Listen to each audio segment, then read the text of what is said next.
And it's unprofessional of me to say, but I actually did have a little cry. But in terms of the film, particularly the next generation seeing such powerful stories, and this is obviously cinematically telling Tolkien's story, I'm thinking about particularly, Martin, for yourself, do you feel a sense of pride that this is a story essentially about a little man, figuratively and literally, who's making a big impact on the world? And you think that's the message that's important to, in this day and age, pass on? And you usually play a guy who's like the everyman. And how did you find putting yourself in this fantastical situation? Because you weren't in the other one, so it's also new for you in real life as well. I'm very proud of the films. I'm very proud of my participation in it. I'm proud on all our behalves, really. That's why I don't feel sad about this being the third one. I want people to see it and like it. I think the message is pretty straightforward. It's not the first story in the world that kind of had that sort of message in human history, but I think the reason it recurs is because it's strong, and it's also it's aspirational because we want it to be true, but it is also true.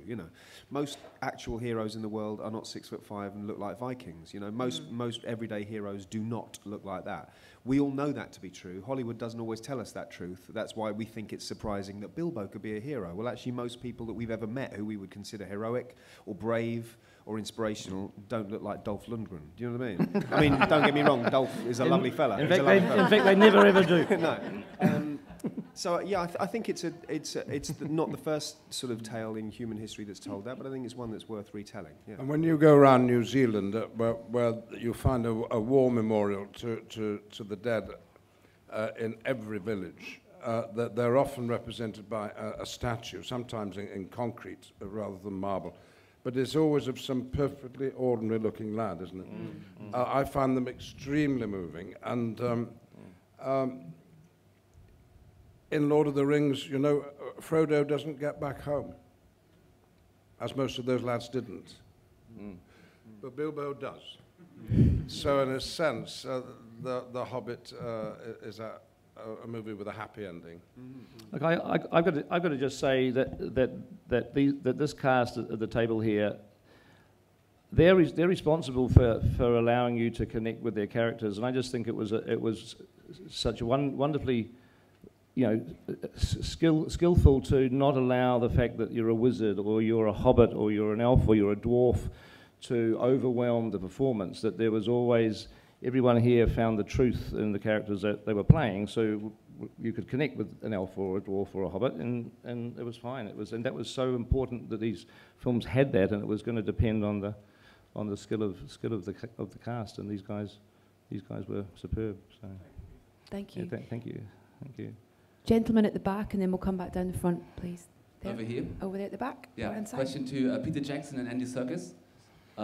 Question would be, Mr. Jackson, you've raised the bar several times as high as possible in doing the technical topic that you could do on screen. So after this is all over now, are you going to follow that path on, or doing maybe something completely different in the future, other films? And to Andy, you've grown yourself like a whole new career out of this experience.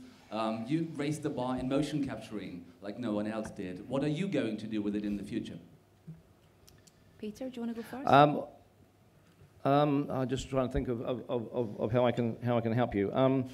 I mean, look, really, the thing is, raising the bar with technology is really you do it because you have to do it. It's not, it's not a chicken and egg thing, really, where you say, what's a great piece of technology we can develop, and then let's find a script that we can use it with. I mean, we had to, once we knew we were doing the Tolkien movies, we had to create battle scenes, and we had to write software. We had to create characters and creatures that didn't exist, and so the performance capture was developed.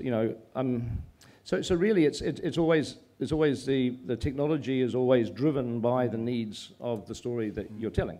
If 17 years ago, instead of doing the Lord of the Rings, I was doing a drama in a fish and chip shop, then we wouldn't have developed performance capture, particularly unless we wanted a cod to jump around on the bench or something. But so it's really you start with the project, with the story, and you think, how the hell are we going to do it? And it's the how the hell are we going to do it is the thing that actually pushes the technology along. Is that sort of an answer? That mixed with fearlessness, which you have in spades.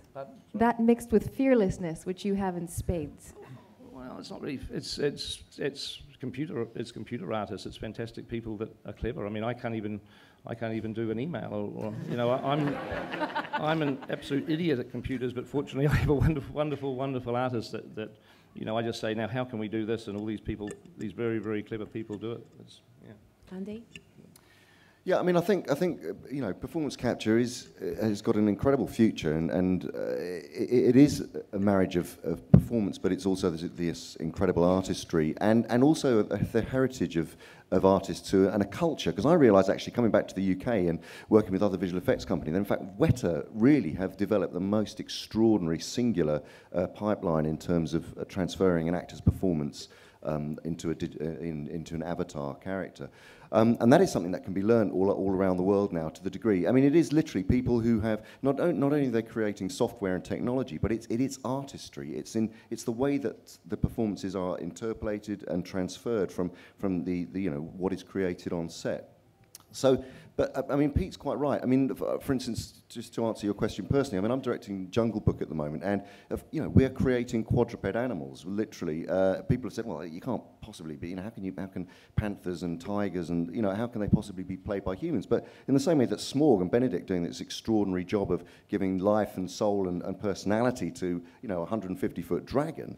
You know, we're trying to break through in terms of technology that will, or methodology rather, that will help us break through into finding how we're going to anthropomorphize, how we're going to humanize these animal characters. So you find the tools that are necessary for each job. It's interesting, Andy, because you just you know, talking about the technology, but the technology, you can create the technology to make these things happen, but it's the actor that provides the soul. You use the word soul, and the technology ain't going to provide the soul. That's where the performance captures the soul of the actor. That's what it's great at.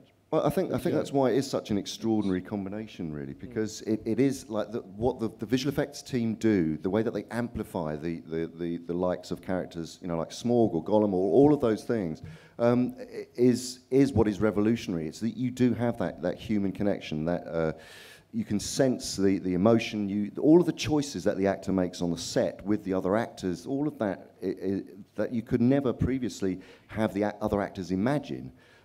Is there for free because it's real, it's happening, it's chemical, and it's vibrant, and that is what is lifted and transferred onto these avatar characters, and that's why it is a beautiful storytelling tool and a really liberating tool for 21st century acting.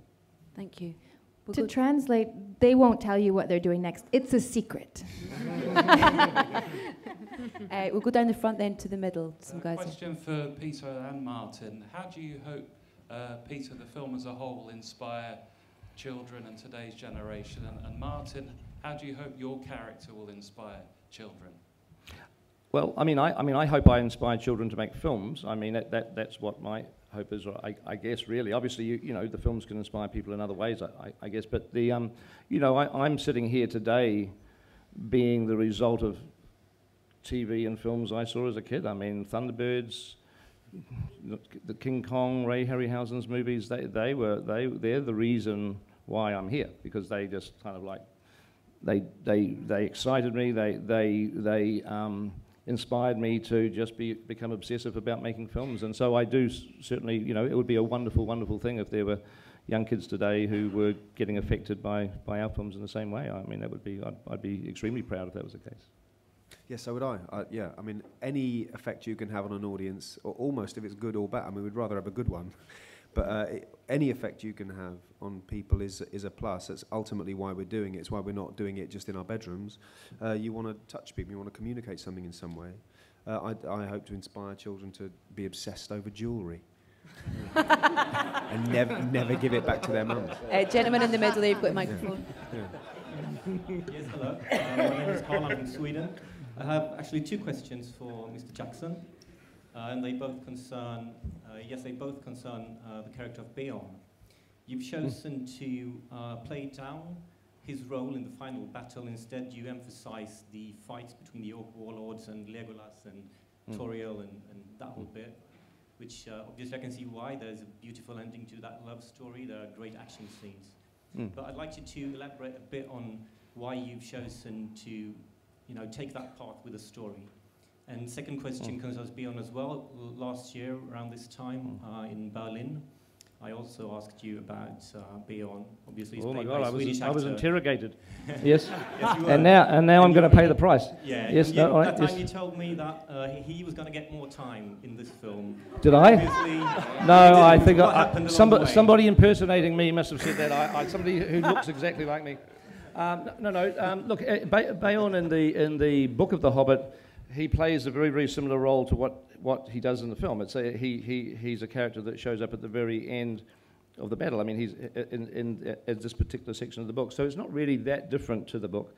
But what I was referring to is we actually shot some additional scenes with Bayon that were not in the book, and that's what I would have been talking about in Berlin. I have no memory of it at all. But anyway, if I did say that, and the extended cut, which will probably be about 30 minutes long, is definitely going to have some additional Bayon stuff in amongst a lot of other things too. That will make you smile.